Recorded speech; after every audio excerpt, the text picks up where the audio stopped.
Hi everyone, this is Deb Tim, a Canadian girl, and this is a new episode in my algae series. Today we're looking at thread algae, so please stay tuned.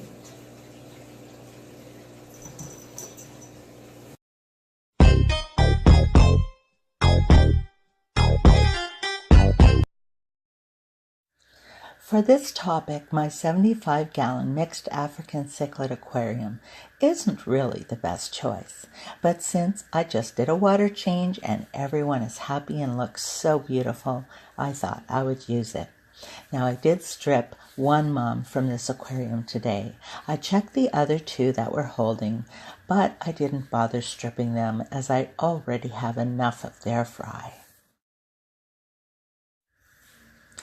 Thread algae is filamentous, being made up of long, stringy fibers that look soft and loose. This algae does not attach itself to things, rather it floats in the water column, getting snagged on decor and plants. Thread algae often is found in newly planted tanks that have not completed their cycling yet. The water chemicals are unbalanced, enhancing the atmosphere this algae enjoys flourishing in. Initially, the ecosystem being unbalanced is favorable for the algae, but in time, as the plants increase in mass, they will take the upper hand. For this reason, it's important when you're planting a new tank, start with an abundance of plants. Fast-growing stem plants are a great choice, which will help keep this algae in check. To encourage good growth, it's vital the new plants are provided with a full range of nutrients and liquid fertilizer. Depending on the strength of your aquarium lights, you will need to adjust the time periods accordingly. Medium to strong lights are recommended to run 8 to 10 hours. However, if you're using low lights, you are safe to run the lights 10 to 12 hours without a problem. An unexpected algae outbreak is usually connected to an imbalance of nutrients, nitrate, or CO2 deficiency. Overextending light times are also a common cause. If you change your lighting system, increasing the brightness, you will also need to adjust the nutrient supply as well. If you use tube lighting, it's best to change the tubes one at a time with a week in between. This will allow your aquarium to adjust without much trouble. Insufficient nitrogen will retard the growth of your plants, allowing the algae to move in and take over. Nitrogen can be measured in the form of nitrate in your freshwater test kit.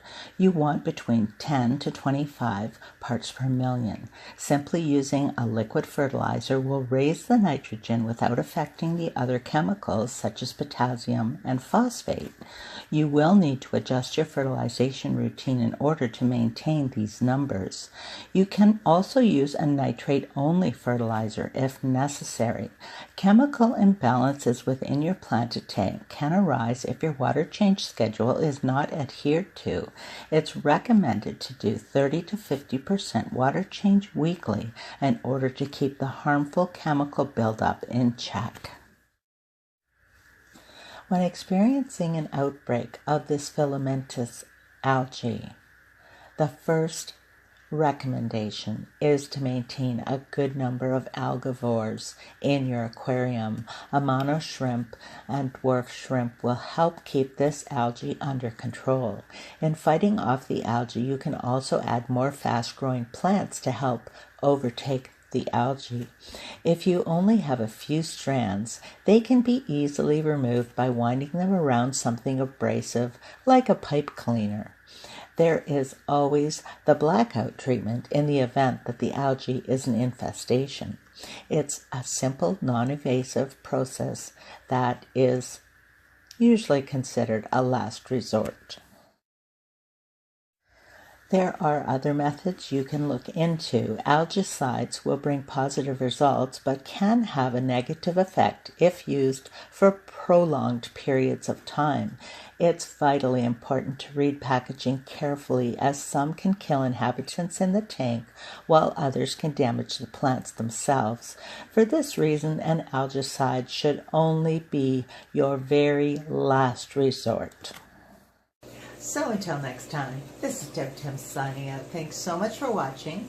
I hope you're having an excellent week, and I will talk to you soon. Bye.